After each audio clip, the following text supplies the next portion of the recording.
Baik, selamat sore bagi Bapak Ibu Saudara sekalian yang dikasihi oleh Tuhan kita Yesus Kristus di mana saja suara kami dapat dengar. Dan saat ini kami kembali, saya Bapak Agustinus Banu dan anak kekasih saya, anak John Banu. Selamat sore anak John.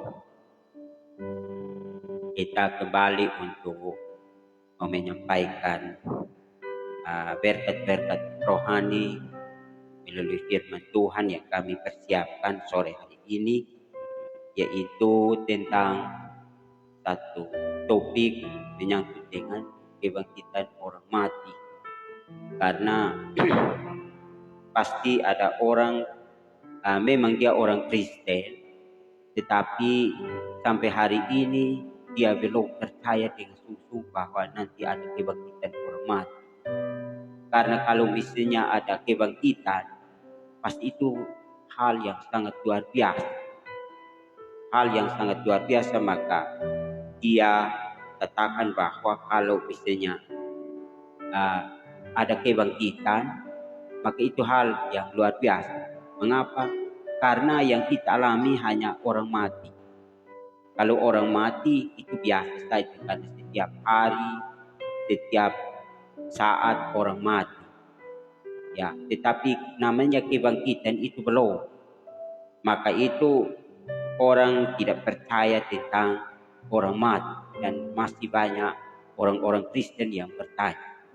Dan di sini juga kami ambil hanya satu ayat saja di dalam pertama Korintus, surat kiriman Paulus kepada jemaat Korintus pasal 15 ayat yang ke-35 itu sampai ayat yang ke-38, tapi saya hanya baca satu ayat saja menyangkut dengan kebangkitan tubuh.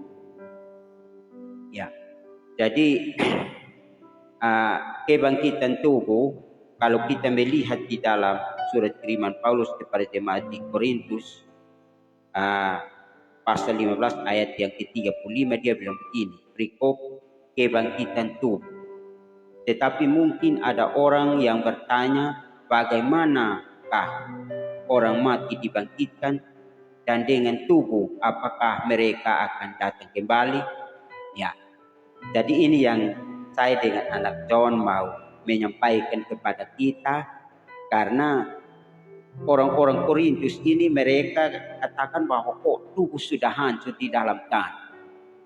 Tubuh sudah hancur di dalam tanah, bagaimana dia bisa bangkit untuk dengan tubuh yang termana, seperti ayat yang tadi saya baca sekali lagi. Tetapi mungkin ada orang yang bertanya, bagaimanakah orang mati dibangkitkan, dengan tubuh apakah mereka akan datang kembali? Nah, ini yang persoalan tentang tubuh. Ya, tubuh. Maka itu orang-orang Korintus masih bertanya, karena tubuh tadinya sudah hancur di dalam tanah. Tetapi dengan tubuh bagaimana orang bisa dibangkitkan? Ya. Tetapi kalau kita melanjutkan ayat yang ke-36, Paulus bilang, hai orang bodoh, apa yang engkau sendiri taburkan tidak akan tumbuh dan hidup kalau ia tidak mati dahulu.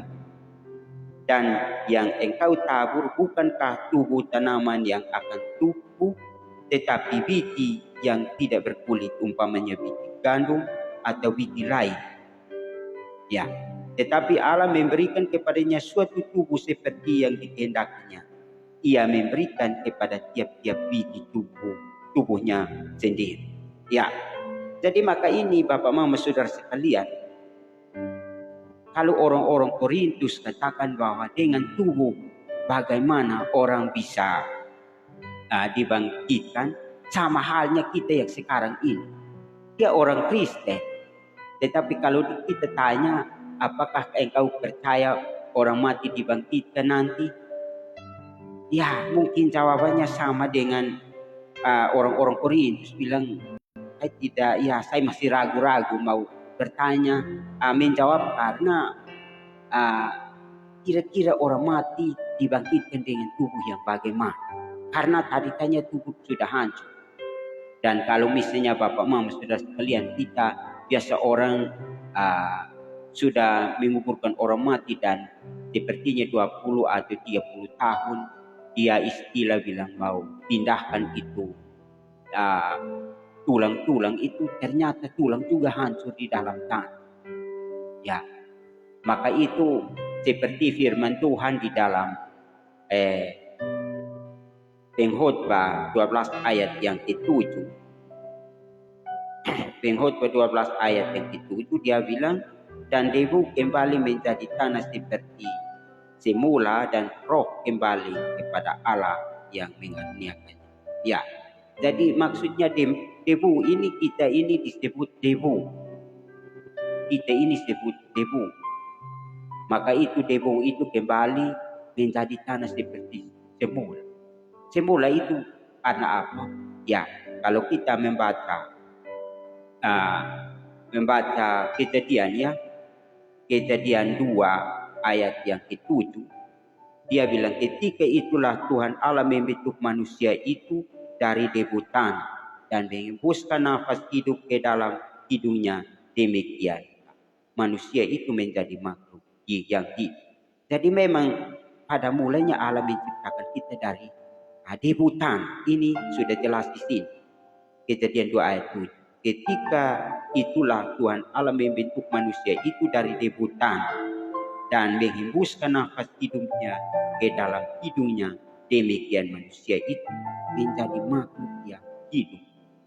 Jadi waktu itu dia memang menciptakan itu dari debu tanah. Ya, dan mengaruniakan hidup kepada kita dan kita sudah mendapat hidup. Ya. Tetapi seperti yang tadi saya katakan bahwa yang kita mati itu Pengkhotbah 12 ayat yang ke-7 tadi, dia sudah jelas bahwa dan debu yang tadinya dia bentuk kita, debu tanah, dia mati itu nanti kembali menjadi tanah seperti semula, dan roh kembali kepada Allah yang mengaruniakan. Ya, berarti debu itu kembali menjadi tanah. Nah, kalau dia sudah jadi tanah, bagaimana dengan yang kita percaya kebangkitan tubuh atau kebangkitan daging atau bisa kebangkitan orang mati? Ya, bisa ada 3 hal. Ada yang kebangkitan mati, ada yang kebangkitan daging sepertinya iman rasul kita yang tiap hari Minggu, dan ada juga yang dikatakan kebangkitan tubuh seperti tadi ayat yang kita baca. Maka itu masih ada ragu-ragu orang percaya, orang Kristen masih ragu-ragu tentang hal itu. Tetapi kalau menurut saya, memang nanti ada kebangkitan tubuh nanti. Mengapa sehingga harus ada kebangkitan tubuh? Karena penting. Karena waktu kita mati, hanya roh atau jiwa yang masuk dalam kerajaan sorga. Ya, bagi orang yang percaya. Dan orang yang tidak percaya, hanya roh atau jiwa yang masuk dalam neraka. Ya, tubuh belum, karena Yesus belum datang untuk membangkitkan tubuh. Ya, tubuh. Maka itu mengapa sehingga harus tubuh dibangkitkan? Karena manusia sempurna itu terdiri dari tiga, yaitu tubuh, jiwa, dan roh, atau roh, jiwa, tubuh. Ya, kita tahu dari mana? Tahu dari pertama, ya, pertama Tesalonika ya. Pertama Tesalonika 5 ayat 23. Dia bilang begini, Bapak Mama. Semoga Allah damai sejahtera menguduskan kamu seluruhnya, dan semoga roh, jiwa dan tubuhmu terpelihara sempurna dengan tak bercacat pada kedatangan Yesus Kristus Tuhan kita. Ya, ini menyangkut dengan ada 3, roh, jiwa, dan tubuh. Kalau memang ada pandangan-pandangan lain yang hanya dikotomi saja, misalnya roh atau jiwa, tetapi firman ini bilang roh, jiwa, dan tubuh. Sepertinya ada trikotom atau 3. di dalam pribadi kita. Tetapi ya kita percaya bahwa roh atau jiwa sama saja. Ya. Nah, ini memang hanya ada di dalam sorga, tubuh roh. Karena kalau misalnya jiwa atau roh hanya sendiri, berarti manusia tidak sempurna. Ya. Tetapi kalau misalnya roh, jiwa dan tubuh itu baru bisa sempurna seperti yang ingin kita baca tadi. Semoga Allah damai sejahtera menguduskan kamu seluruhnya, dan semoga roh, jiwa dan tubuhmu terpelihara sempurna dengan tak bercacat pada kedatangan Yesus Kristus Tuhan kita. Ya. Jadi maka ini ayat ini penting. Nah, maka itu terdiri dari 3, dan kita percaya bahwa roh dan jiwa ya sama saja. Tapi ada pandangan lain yang katakan bahwa ada 3. Tetapi kita orang Kristen dibuat sama saja. Ya. Jadi maka itu kebangkitan tubuh ini penting karena manusia sempurna apabila Yesus Kristus datang dan membangkitkan tubuh dan menyatukan jiwa atau roh dalam kerajaan sorga atau dalam neraka. Itu baru dikatakan manusia sempurna. Nah, bagaimana dengan tubuh kita? Ya, bagaimana dengan tubuh kita, Bapak Mama? Pasti ada orang juga bertanya, tubuh yang bagaimana? Ya, kalau kita berbicara, kalau kita melihat pembacaan firman Tuhan tadi, saya hanya baca 1 ayat. Kalau kita membaca pertama Korintus pasal 15, itu berbicara tentang keseluruhan, itu tentang tubuh sorgawi. Nah, tubuh sorgawi kita melihat waktu Yesus mati dan bangkit, itu ada tubuh kemuliaan, itu yang dikatakan dia bisa ditembus tembok. Dan kita lihat pada waktu Yesus, para murid ini mereka berkumpul dalam satu ruangan yang terkunci, tetapi tiba-tiba Yesus berdiri di tengah-tengah mereka. Ini tanpa masuk ikut mana, tetapi memang tubuh itu tubuh kemuliaan atau tubuh rohani yang dia tembus tembok. Maka itu pada waktu kedatangan Yesus Kristus yang kedua, dia akan membangkitkan tubuh seperti itu, tubuh rohani, dan tubuh itu kuat. Tubuh itu kuat, dan tubuh itu tidak bisa mati lagi, tubuh itu tidak bisa sakit lagi, dan dia tidak bisa lemah, karena itu tubuh kemuliaan. Nah, kira-kira tubuh itu ambil dari mana? Menurut saya, Bapak Mama, coba kita lihat di dalam kedua Korintus 5 ayat yang pertama. Itu saya punya iman percaya di situ.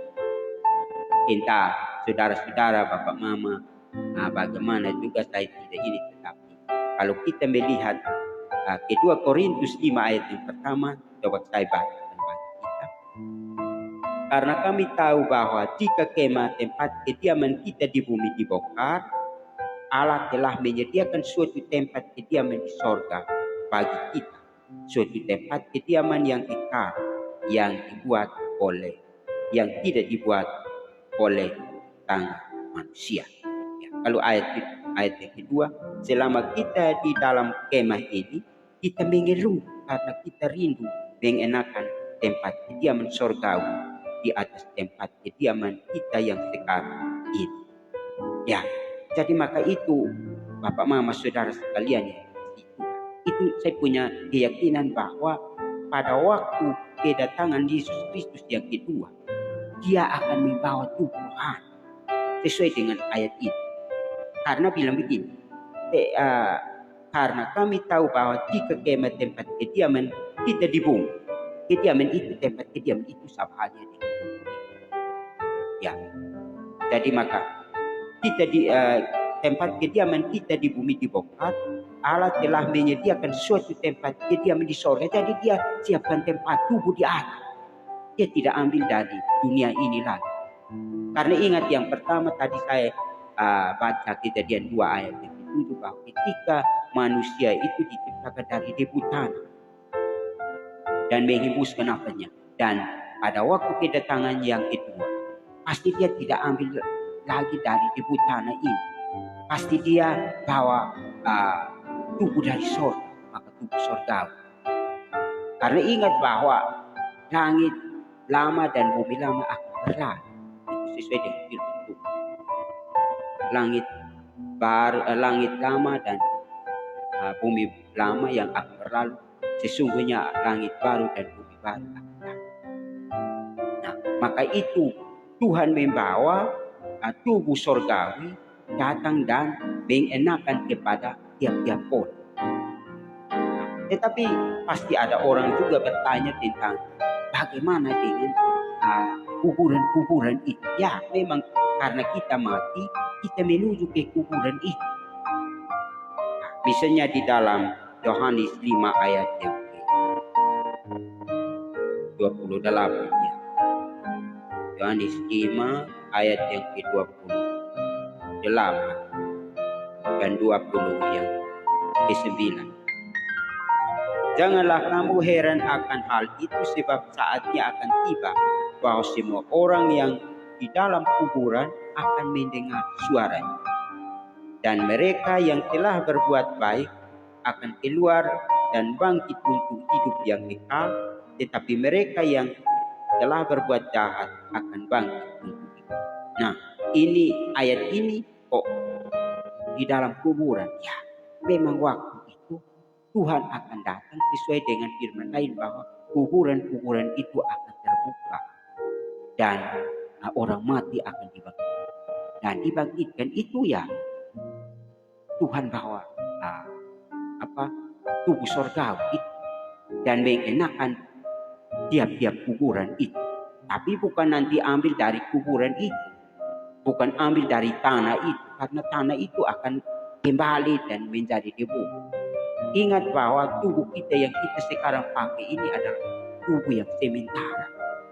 Sepertinya rumah yang tidak kuat. Tetapi kita rindu akan rumah yang akan Tuhan akan bawa dan memberikan kepada kita. Ya. Nah, bagaimana Bapak Mama Saudara sekalian? Kalau kita berbicara tentang kemah, nah kalau misalnya tentang kuburan, bagaimana dengan orang-orang yang tenggelam di lautan, kapal tenggelam dan banyak, bisa ratusan orang mati di sana yang tanpa kuburan. Nah, kira-kira Tuhan datang nanti dengan tubuh bagaimana? Ya, seperti tadi firman Tuhan katakan bahwa kedua Korintus 5 ayat yang pertama bahwa jika kemah kita di dunia ini dibongkar mati, maka Allah telah menyediakan kemah di atas. Jadi sesuai dengan firman Tuhan ini, kemah ini Tuhan sudah siapkan di atas untuk pakai kepada kita. Ya, walaupun dia punya tubuh hancur di sana, ikan makan buang di lautan, dan orang juga tangkap ikan dan makan buang itu ikan yang tadi makan tubuh itu. Ya. Nah, bagaimana dengan itu? Memang kemah sudah dibongkar di sana. Allah sudah menyediakan kemah di atas. Ya. Jadi maka itu Bapak Mama Saudara sekalian, supaya kita mengerti firman Tuhan, kita harus banyak belajar firman Tuhan supaya kita jangan sesat. Apa yang kita imani, kita percayai, itulah yang kita harus beritakan. Kita mengimani. Ada pemahaman-pemahaman yang lain yang tidak sesuai dengan firman Tuhan. Maka seperti yang tadi saya katakan bahwa orang lain tidak percaya bahwa ada kebangkitan umat dan dengan tubuh yang bagaimana seperti jemaat-jemaat di Korintus. Tetapi ingat bahwa kalau misalnya tidak ada kebangkitan, maka sia-sialah iman kita. Kok bagaimana kita imani yang sebentar kan kita hidup hanya sebentar di dunia ini, lalu sebentar kita mati, lalu mati sudah tidak ada lagi dan tidak ada kebangkitan, dan mungkin ada aliran-aliran lain tidak percaya bahwa ada kebangkitan. Tetapi ingat bahwa kita orang Kristen percaya bahwa Yesus mati dan bangkit, kita juga seperti itu. Seperti yang tadi kita baca di dalam pertama Korintus tadi 15 ayat yang misalnya ayat 14. Dia bilang, tetapi andai kata Kristus tidak dibangkitkan, maka sia-sialah pemberitaan kami dan sia-sialah juga kepercayaan kami. Ya, jadi maka itu ayat 16, sebab jika benar orang mati tidak dibangkitkan, maka Kristus juga tidak dibangkitkan. Dan jika Kristus tidak dibangkitkan, maka sia-sialah kepercayaan kami dan kami masih hidup dalam dosa. Jadi memang ini Bapak, saudara sekalian, dikasihi oleh Tuhan Yesus Kristus. Inilah yang kita harus percaya. Ya, percaya maka Yesus mati dan bangkit, Bapak. Sebagai orang percaya juga kita akan mati, tetapi nanti kita akan hidup sama halnya dengan tubuh Kristus. Ya. Jadi maka itu seperti Rasul Paulus juga dia katakan bahwa aku lebih baik aku beralih dari tubuh ini dan menetapkan Tuhan jauh lebih baik. Misalnya kita juga lihat di dalam 2 Korintus 5 ayat yang ke-8, dia bilang begini, Paulus bilang, tetapi hati kami tabah dan terlebih suka kami beralih dari tubuh ini untuk menetapkan Tuhan. Ya, jadi ini maka itu terlebih suka kami beralih, maksud beralih dari tubuh ini mati. Paulus sendiri yang katakan bahwa dia terlebih suka dia mati. Maka dia katakan di dalam Filipi 1 ayat yang ke-20, bagiku hidup adalah Kristus, mati adalah keuntungan. Jadi mati keuntungan, maka dia kalau dia mati itu keuntungan karena dia menetap pada Tuhan. Dia tidak menderita lagi di dalam dunia. Jadi maka itu bagi orang Kristen yang terkadang diselamatkan kuburan, meser, dan terkadang kalau misalnya mati di mana gali tulang-tulang itu bawa dan mesti tulang itu hancur ya, rau abu itu dan bawa ke tempat yang lain. Saya berpikir memang itu juga betul, tetapi seperti yang tadi saya berikan contoh, misalnya orang yang kapal tenggelam di laut sana dan ratusan orang yang mati dan tanpa tubuh. Kira-kira tubuh itu gimana? Ya, tubuh itu seperti yang tadi kita bahas. Tuhan sudah siapkan di atas. Ya, dia akan datang dan bagikan pada waktu kapal tenggelam dan orang percaya juga mati di laut sana tanpa tubuh. Ya, pasti Tuhan sudah siapkan dia punya kemahnya di atas. Seperti yang tadi saya katakan. 2 Korintus 5 ayat 6. Jadi maka itu Bapak Mama Saudara sekalian, kita orang Kristen harus banyak belajar firman Tuhan sehingga kita pemahaman kita harus sesuai dengan firman Tuhan. Banyak orang Kristen pemahaman terkadang banyak yang salah. Maka itu yang perlu setiap kali saya dengan anak-anak John, ya kami angkat ayat-ayat yang kami melihat bahwa orang Kristen ya jalan kesesatan. Kadang bilang ya kuburan seperti ini sepertinya, ya kita buat itu sebagai salah satu penghargaan. Tetapi untuk kita mau berhak atau ini kepada orang mati itu, dan kita juga tidak tahu waktu dia mati atau meninggal itu dia punya jiwa atau rohnya gimana, kita tidak tahu. Tetapi hanya orang Kristen kita percaya bahwa sepertinya Tuhan Yesus hanya berikan kisah tentang Lazarus dan orang kaya di dalam Lukas 16 ayat 15 dan seterusnya. Itu Lazarus dan orang kaya. Ketika Lazarus mati, dia langsung dilakukan Bapa Abraham Ishak. Dan orang kaya itu menyusul mati, dia di neraka. Dan di situ mereka bercakap-cakap. Dan saya berpikir kita hidup di dunia ini, kita punya hikmat atau pengertian tidak sama dengan orang-orang mati. Karena waktu itu orang kaya ini dia belum kenal ini namanya Abraham. Tetapi ketika waktu itu bilang, di situ ada Abraham mati.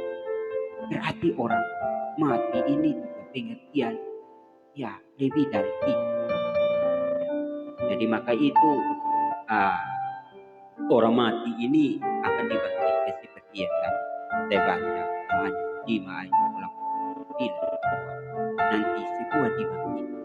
Orang percaya juga dibangkitkan untuk masuk dalam kerajaan sorga, sedangkan orang yang tidak percaya akan dibangkitkan dan memberikan tubuh itu.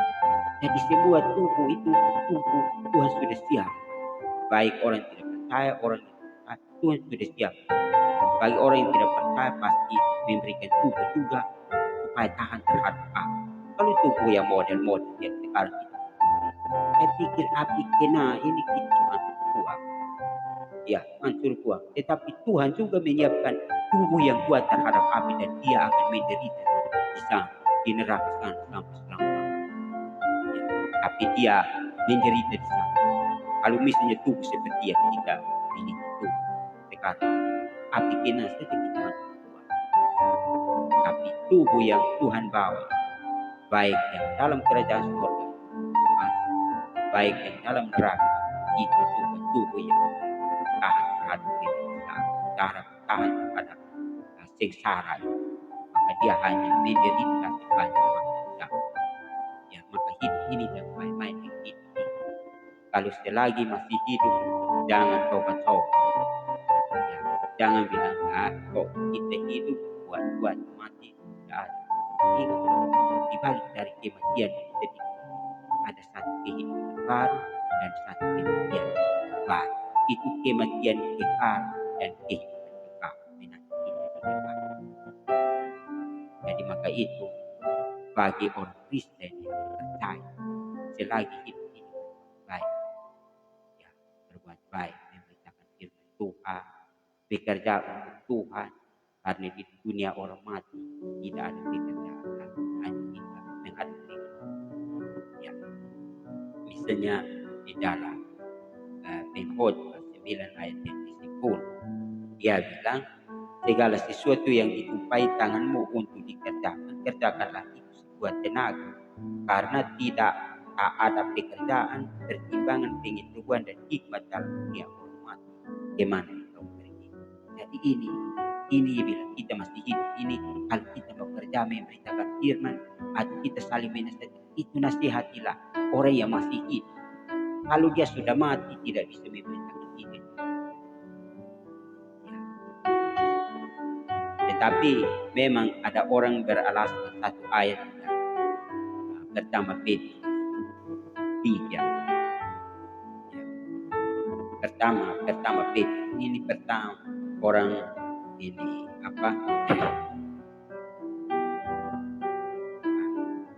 pertama Petrus, saya ada lupa debu ayat. Ya, tapi itu dia bilang pergi memberitakan Injil kepada orang-orang mati. Nah, orang-orang mati di sini bukan orang mati bukan orang mati dalam arti orang mati yang sudah mati. Tetapi menurut saya orang mati itu dikategorikan ya kita masih hidup. Ini juga termasuk orang-orang yang mati rohani. Kalau mestinya ya orang-orang yang mati rohani kita harus memberitakan Injil supaya menghidupkan diri. Tetapi ini disebut pada waktu itu zaman Nuh. Saya teringat itu firman tapi saya ada lupa ya. Pertama Timotius.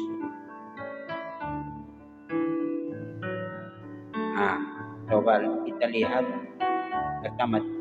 pertama Petrus 3 ayat 19 ya. Dan di dalam roh itu juga ia pergi memberitakan Injil kepada roh-roh yang ada di penjara, yaitu kepada roh-roh mereka yang dahulu pada waktu Nuh tidak taat kepada Allah, ketika Allah tetap menanti dengan sabar waktu Nuh sedang mempersiapkan bahtera di mana hanya sedikit yaitu dalam orang yang diselamatkan oleh Allah. Ini seperti yang kalau kita maju ke pertama Petrus 4 ayat yang ke-6. Kita lihat ini. Dia bilang begini, itulah sebabnya maka Injil telah diberitakan juga kepada orang-orang mati, supaya mereka sama seperti manusia dihakimi secara badani, tetapi oleh Roh dapat hidup menurut kehidupan. Jadi ini orang terkadang ambil ini ayat yang seperti yang tadi saya katakan, pertama Petrus 3 ayat 19 dan ayat ke-20. Maka itu Bapak Mama, kita baca firman Tuhan ini, kita harus menafsirkan ayat-ayat seluruhnya, baru bisa ada pemahaman kita yang telak. Jangan hanya ambil satu ayat bisa bertentangan dengan ayat-ayat lain. Jadi maksud saya, orang-orang mati di sini ya, kalau misalnya pada zaman Nuh itu, Yesus itu secara roh pergi memberitakan Injil kepada mereka, tapi bukan sudah mati. Tapi mereka masih hidup, tapi mereka adalah mati rohani. Ingat bahwa ada kematian manusia, itu ada 3 kematian. Mati rohani, pertama mati rohani, kedua mati tubuh, napas putus, dan ketiga mati dalam roh. Nah, kalau masih hidup di dalam dunia ini, orang yang dikatakan dia hidup, dia menurut kita pandangan kita, tetapi kalau dia tidak mengerti tentang kebenaran, dia terpisah dari Allah, maka itu adalah mati rohani. Maka itu firman Tuhan misalnya di dalam Efesus 2 ayat yang pertama. Efesus 2 ayat yang pertama, bahwa kamu dahulu sudah mati karena pelanggaran-pelanggaran dan dosa-dosa. Jadi memang ketika Adam dengan Hawa jatuh ke dalam dosa, maka kematian sudah berlaku pada saat itu.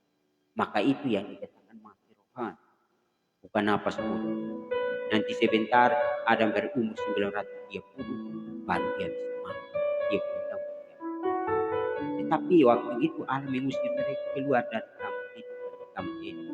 Maka itu mereka sudah mati rohani, terpisah dari kampung. Maka itu kalau mati rohani ya kita pergi memberitakan itu, bukan pergi kepada orang yang sudah mati dan kubur. Ya. Jadi maka itu kita harus ada pemahaman. Ada orang Kristen yang tidak mengerti tentang hal ini. Ya. Jadi mungkin saya akan tambah nanti saya, supaya kami dua juga sama-sama memberitakan kepada kita membiarkan apa intinya kedua anak ini juga dia sementara ada usaha, tetapi kami rindu berdoa mungkin saya serahkan mic.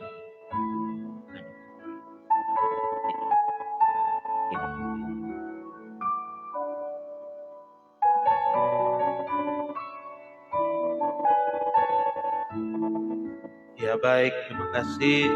Menyangkut dengan bacaan kita pada sore hari ini tentang kebangkitan, dan sesuai dengan ayat-ayat yang sudah dibagikan oleh Bapak Wanu kepada kita semua tentang apa yang akan terjadi atau apa yang dikatakan oleh firman Tuhan. Tentu saja kita semua belum mengerti tentang kebangkitan tubuh atau kebangkitan orang mati karena kita masih hidup di dunia ini.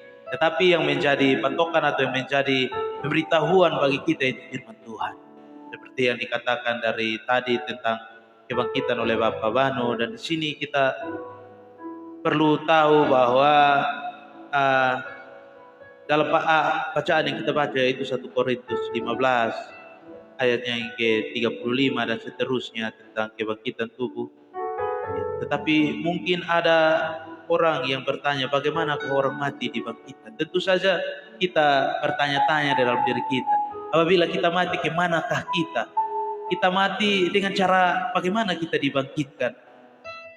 Tetapi seperti yang tadi kita telah baca dan kita telah dengar, bahwa ada firman Tuhan yang memberitahukan kepada kita tentang kematian dan kebangkitan tubuh kita. Dan memang di sini juga secara pribadi juga kadang saya bertanya-tanya bahwa kebangkitan itu apakah kita dibangkitkan dan apa yang kita peroleh, tetapi sesuai dengan iman kita bahwa kita akan memperoleh hidup yang kekal. Dan itu adalah mau dibilang itu adalah sesuatu yang sangat penting dalam iman kita untuk kita pegang. Kita orang Kristen, kita selalu percaya bahwa di balik kematian kita atau di balik kehidupan kita di muka bumi ini, apabila kita percaya kepada Yesus Kristus atau kita melakukan pekerjaan-pekerjaan Tuhan, di situ kita akan dibangkitkan. Untuk apa? Untuk kehidup yang kekal, untuk memperoleh hidup yang kekal. Di sini saya tertarik juga dengan tadi dibagikan oleh Bapak Bandu di dalam Yohanes 5 ayat 28 dan 29, bahwa demikian firman Tuhan, janganlah kamu heran akan hal itu, sebab saatnya akan tiba bahwa semua orang yang di dalam kuburan akan mendengar suaranya. Suara siapa? Tentu saja suara Tuhan kita Yesus Kristus. Dan mereka yang telah berbuat baik akan keluar dan bangkit untuk hidup yang kekal, tetapi mereka yang telah berbuat jahat akan bangkit untuk dihukum. Ya, dari sini ini perlu kita pegang, kita renungkan ayat ini dalam diri kita. Sebab di sini firman Tuhan berkata kepada kita bahwa orang yang berbuat baik akan bangkit, akan keluar dari kubur untuk memperoleh hidup yang kekal. Tetapi mereka yang berbuat jahat akan bangkit. Saudara-saudara, perlu kita selidiki firman ini dan kita renungkan dalam diri kita. Apakah selama ini kita sudah melakukan hal-hal yang berkehendak dengan kehendak Tuhan kita Yesus Kristus? Ataukah kita masih hidup di dalam kejahatan-kejahatan yang tidak kita sadari? Tentu saja kita boleh berkata bahwa saya beriman, ya. Dalam firman juga berkata bahwa kita beriman kepada Tuhan, di situ kita sudah diselamatkan. Diselamatkan apa? Dalam hidup kita sudah beroleh hidup yang kekal. Tetapi di sini firman Tuhan juga berkata kepada kita bahwa apabila kita berbuat baik, kita akan dibangkitkan hidup yang kekal. Tetapi apabila kita berbuat jahat, tentu saja kita akan dibangkitkan. Sebab apa? Setelah kita mati atau setelah kita mengalami kematian dalam diri kita, kita akan mengalami yang namanya diadili. Kita akan menghadap tahta pengadilan.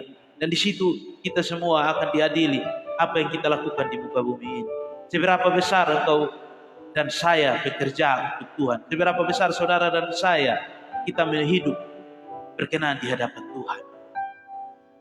Kalau kita hidup dan tidak berkenan di hadapan Tuhan, kita hanya melakukan kejahatan, kita hanya melakukan hal-hal yang kotor, tentu saja kita akan dibangkitkan untuk dihukum. Atau kita mungkin mau dibilang secara garis besar kita masuk neraka seperti itu. Jadi saudara-saudara diberkati dalam Tuhan kita Yesus Kristus, kita yang masih hidup di dunia ini, firman Tuhan sudah memberitahukan kepada kita tentang apa yang harus kita buat. Apakah saudara dan saya memilih untuk bangkit dan memperoleh hidup yang kekal, atau saudara dan saya memilih untuk bangkit dan dihukum? Keputusan ada di tangan saudara dan saya. Kita beriman kepada Tuhan, tapi kita juga harus melakukan kehendak Tuhan. Kalau kita beriman kepada Tuhan, tapi kita melakukan hal-hal yang jahat, contohnya kita membunuh, kita melakukan pencurian, kita melakukan hal-hal yang sangat tidak berkenan dalam firman Tuhan, tentu saja kita akan bangkit dan hidup. Untuk itu bersyukur kepada Tuhan apabila saudara dan saya sudah disadarkan untuk hidup menurut kehendak Tuhan. Kita bersyukur kepada Allah, sebab Allah sangat baik, seperti yang saat ini saya alami.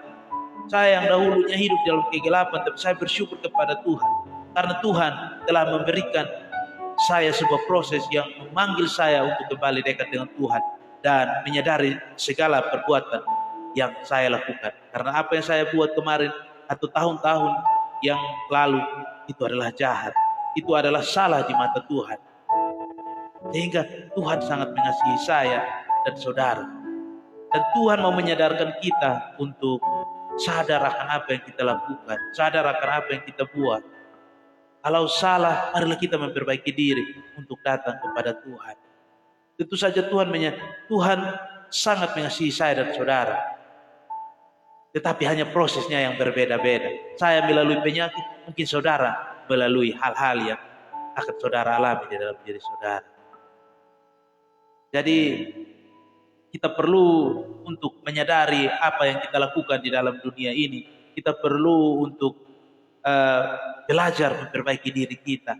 Sebab tidak ada manusia di dunia ini yang tidak berdosa. Kita semua adalah manusia yang berdosa. Tetapi apabila kita sudah mengetahui kebenaran, kita sudah mengetahui apa kehendak Tuhan terhadap diri kita, maka marilah kita berbalik dan benar-benar hidup menurut kehendak Tuhan. Jangan kita salah bahwa adat istiadatlah kita yang paling benar. Jangan kita salah bahwa kehidupan kita yang sudah kita ikuti itu yang paling benar. Tetapi marilah kita bandingkan dengan firman Tuhan. Apakah yang kita jalani, apakah yang kita lakukan di dunia ini berkenan atau sesuai dengan firman Tuhan atau tidak. Untuk itu saudara-saudara, marilah kita yang masih hidup, kita yang masih diizinkan oleh Tuhan untuk menghirup napas, kita yang masih diizinkan oleh Tuhan untuk hidup di dunia ini, marilah kita melakukan kehendak Tuhan. Kita beriman teguh dan melakukan kehendak Tuhan agar kita dibangkitkan untuk memperoleh hidup yang kekal, bukan dibangkitkan untuk dihukum. Mungkin sekian dari saya kembalikan kepada Bapak-Bapak.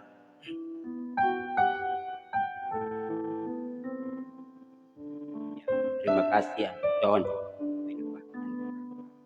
Al kita dan itulah yang kita rindukan.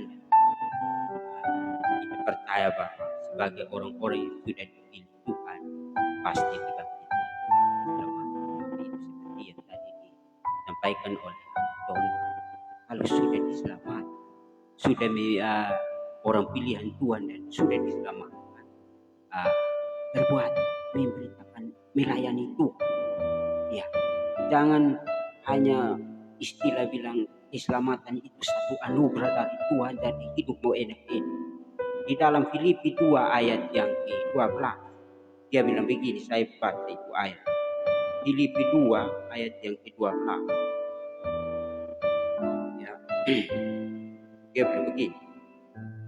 Hai saudara-saudaraku yang kekasih, kamu senantiasa taat, karena itu tetaplah kerjakan keselamatanmu dan takut dan gentar, bukan saja seperti waktu aku masih hadir, tetapi terlebih pula sekarang waktu aku tidak hadir.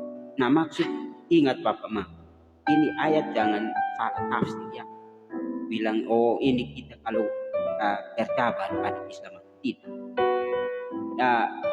Keselamatan itu satu anugerah Tuhan berikan dengan cuma-cuma. Ya, Tuhan berikan dengan cuma-cuma. Maka itu kalau kita Tuhan sudah berikan dengan cuma, kita sudah selamat. Maka kita dapat keselamatan.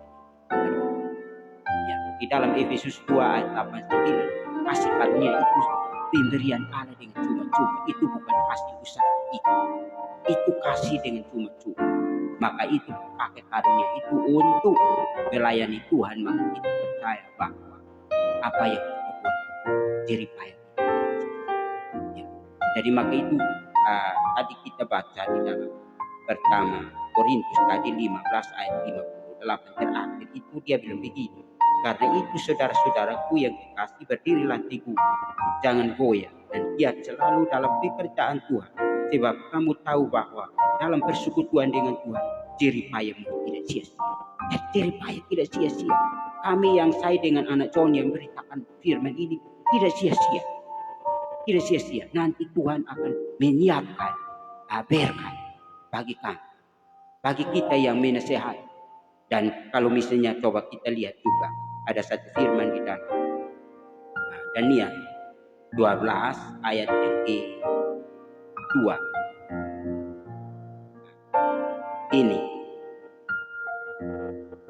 kalau ayat yang ketiga, ya saya baca ayat yang kedua sesuai dengan tadi kita punya topik itu. Dan banyak dari antara orang-orang yang telah tidur di dalam debu tanah akan bangun, sebagian untuk mendapat hidup yang kekal Sebagian untuk mengalami kehinaan dan kengerian PK. Nah ini kehidupan ini. Seperti yang tadi Yohanes 5 ayat 28-29. Ini juga Daniel juga bilang, dan banyak dari antara orang-orang yang telah tidur di dalam debutan akan bangun, sebagian untuk mendapat hidup yang kekal, sebagian untuk mengalami kehinaan dan kengerian yang kekal. Ya. Dan ayat yang ketiga dia bilang begini, dan orang-orang bijaksana akan bercahaya seperti cahaya cakrawala yang telah menuntun banyak orang kepada kebenaran seperti bintang-bintang tetap untuk selama-lamanya. Ingat ini ayat. Orang-orang bijaksana maksudnya yang pemberita-pemberita firman ini, nanti dia seperti bercahaya, cahaya cakrawala dan yang telah menuntun banyak orang kepada kebenaran. Jadi kita memberitakan kebenaran kepada orang lain, kita punya upah nanti bercahaya.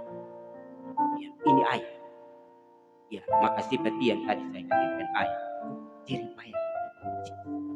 Maka kita selagi sudah memperoleh keselamatan dan Tuhan dengan cuma-cuma kita memberitakan firman Tuhan atau saling menasihati, baik yang punya karunia untuk menasihati, baik ya. Terkadang orang tidak mendengar juga kita dengan memberikan firman. Mau dengar atau tidak, saya dengan anak Tony sementara kami memberikan firman Tuhan. Mungkin ada orang yang rindu untuk mendengar kami, dan ada orang yang mungkin ada olok kami atau orang yang menghina kami tahu. Tapi lewat media sosial ini kami memberitakan kepada Bapak Mama di mana saja berada. Mudah-mudahan firman Tuhan yang kami beritakan ini bisa bermanfaat bagi kita yang mendengar. Ya. Jadi maka itu mungkin kami sampai di sini, dan berbahagia bagi kita yang mendengar firman Tuhan dan mau mendengar. Ingat bahwa kalau dan kita percaya harus ada punya firman, dengar firman. Nah, bagaimana kalau kita percaya lalu kita tidak mendengar firman, hanya berdapat saja, tapi kita harus mendengar firman. Ya. Jadi maka itu yang perlu kita harus renungkan ini. Kita harus ini. Saya akhiri dengan baca ya Roma 10 ya.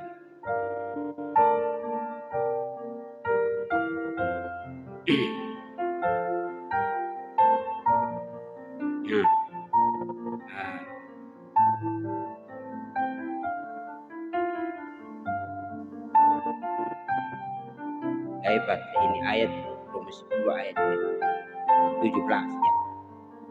Jadi iman timbul dari pendengaran dan pendengaran oleh firman. Jadi kita beriman itu kita harus harus baca firman Tuhan, mendengar firman Tuhan. Nah, saya kembali ke atas Roma 10 ayat 13. Sebab barang siapa yang berseru kepada nama Tuhan akan selamat. Nah, ayat 14, tetapi bagaimana mereka dapat berseru kepadanya jika mereka tidak percaya kepada dia? Bagaimana mereka dapat percaya kepada dia jika mereka tidak mendengar tentang dia? Maksud mendengar firman Tuhan. Kalau tidak mendengar firman Tuhan, mau percaya? Mendengar tentang dia. Bagaimana mereka mendengar tentang dia jika tidak ada yang memberitakan? Ya, kami memberitakan. Mau dengar atau tidak, ya penting kami beritakan. Dan bagaimana mereka dapat memberitakan jika mereka tidak diutus? Kami saya dengan ini diutus. Seperti ada tertulis betapa indahnya kedatangan mereka yang membawa kabar baik. Ya. Jadi mungkin inilah yang kami beritakan, dan firman Tuhan bisa bermanfaat. Sekian dan shalom.